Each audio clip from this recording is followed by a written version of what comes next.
உண்டியல் காசில் வினோதம் 20 ரூபாய் நோட்டு எடுத்து பார்த்தால் ஆடிப்போன கர்நாடகா. யாருப்பா அந்த மாமியார்? பெங்களூர் கர்நாடக மாநிலம் கலபுரகி அப்சல்புராவின் கத்தரகா கிராமத்தில் உள்ள பாக்யவந்தி கோவிலில் வினோத சம்பவம் ஒன்று நடந்துள்ளது. இந்த சம்பவம் சோஷியல் மீடியாவிலும் வெளியாகி பலரது கவனத்தை பெற்று வருகிறது. என்ன நடந்தது கோயிலில்? வாழ்க்கையில் ஏற்படும் இன்னல் கஷ்டங்களுக்காக நிம்மதி தேடி கோயிலுக்கு பக்தர்கள் செல்வார்கள், அல்லது ஏதாவது வேண்டுதலுக்காக கோயிலுக்கு செல்வார்கள், அல்லது பக்தி அதிகமாகிவிட்டால் கோயிலுக்கு செல்வார்கள். அந்த வகையில் கோயிலுக்கு செல்லும் யாராக இருந்தாலும் தங்களுடைய வேண்டுதல்களையும் கடவுளிடம் மனமுருகி பிரார்த்தித்து செல்வார்கள். எனினும் சில வித்தியாசமான பக்தர்கள் நூதனமான வேண்டுதல்களை இறைவனிடம் முறையிடுவார்கள்.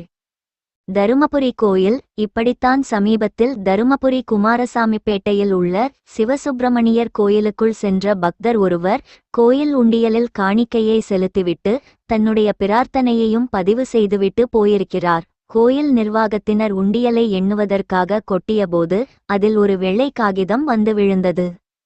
அதில் தன்னுடைய கடன் பிரச்சனையை எழுதி வைத்திருந்தார். யார் யாரிடம் கடன் வாங்கினார், ஒவ்வொருவரிடமும் எவ்வளவு கடன் வாங்கினார், கடன் பாக்கி தர எவ்வளவு என்ற கடன் விவரங்களை வரிசையாக எழுதி வைத்திருந்தார்.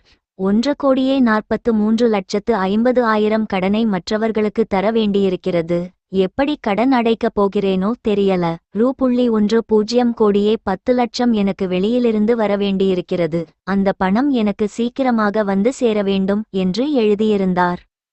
காக்க காக்க இறுதியாக காக்க காக்க கனகவேல் காக்க, நோக்க நோக்க நொடியில் நோக்க, தாக்க தாக்க தடைகள் நீங்க, பார்க்க பார்க்க பாவம் பொடிபட என்று வரிகளுடன் முருகா முருகா ஓம் முருகா, கடன் அடைய வேண்டும் முருகா என்று எழுதியிருந்தார். ஆனால் இந்த பக்தர் யார் என்று தெரியவில்லை. அந்த வேண்டுதல் கடிதம் இணையத்தில் வைரலாகியிருந்தது. இந்நிலையில் கர்நாடக மாநிலத்தில் வினோத வேண்டுதல் நடந்துள்ளது. இங்குள்ள கலபுரகி அப்சல்புராவின் கத்தரகா கிராமத்தில் பாக்யவந்தி கோவில் அமைந்துள்ளது. மிகவும் வரலாற்று பிரசித்தி பெற்ற இந்த கோயிலுக்கு தினமும் ஆயிரக்கணக்கான பக்தர்கள் வந்து செல்வார்கள். இந்த கோயிலில் 3-4 மாதங்களுக்கு ஒருமுறை உண்டியல் காணிக்கையை எண்ணுவது வழக்கம்.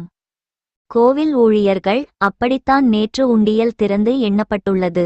அப்போது பக்தர்கள் பலரும் தங்களின் வேண்டுதல்களை நிறைவேற்றும்படி கடிதங்கள் எழுதி உண்டியலில் போட்டிருந்தனர். அதில் 20 ரூபாய் நோட்டின் மீது என் மாமியார் சீக்கிரம் இறக்க வேண்டும் என யாரோ ஒருவர் எழுதி போட்டிருந்தார். இதை பார்த்து கோவில் ஊழியர்கள் அதிர்ச்சி அடைந்தனர்.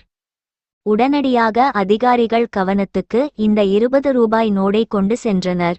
இந்த ரூபாய் நோட்டு தற்போது சமூக வலைதளங்களில் டிரெண்டிங் ஆகி வருகிறது. மாமியாரின் நெருக்கடி தாங்க முடியாத யாரோ ஒருவர் அம்மனுக்கு கோரிக்கையாக எழுதி இந்த ரூபாய் நோட்டை உண்டியலில் காணிக்கையாக போட்டது தெரியவந்தது. ரொக்கம். இது குறித்து கோவில் செயல் அலுவலர் பிரகாஷ் குத்ரே என்பவர் கூறியதாவது: கோவில் உண்டியல் திறந்து எண்ணப்பட்டதில் ரூ.60,05,000 ரொக்கப்பணம், 1 கிலோ வெள்ளி ஆபரணங்கள், 200 கிராம் தங்கம் இருந்தது. மேலும் மாமியார் மரணத்திற்கு ஆசைப்பட்டு எழுதிய ஒரு ரூபாய் நோட்டும் இருந்ததாக தெரிவித்தார். ஆனால் இதை எழுதி போட்டது ஆணா பெண்ணா என தெரியவில்லையாம்.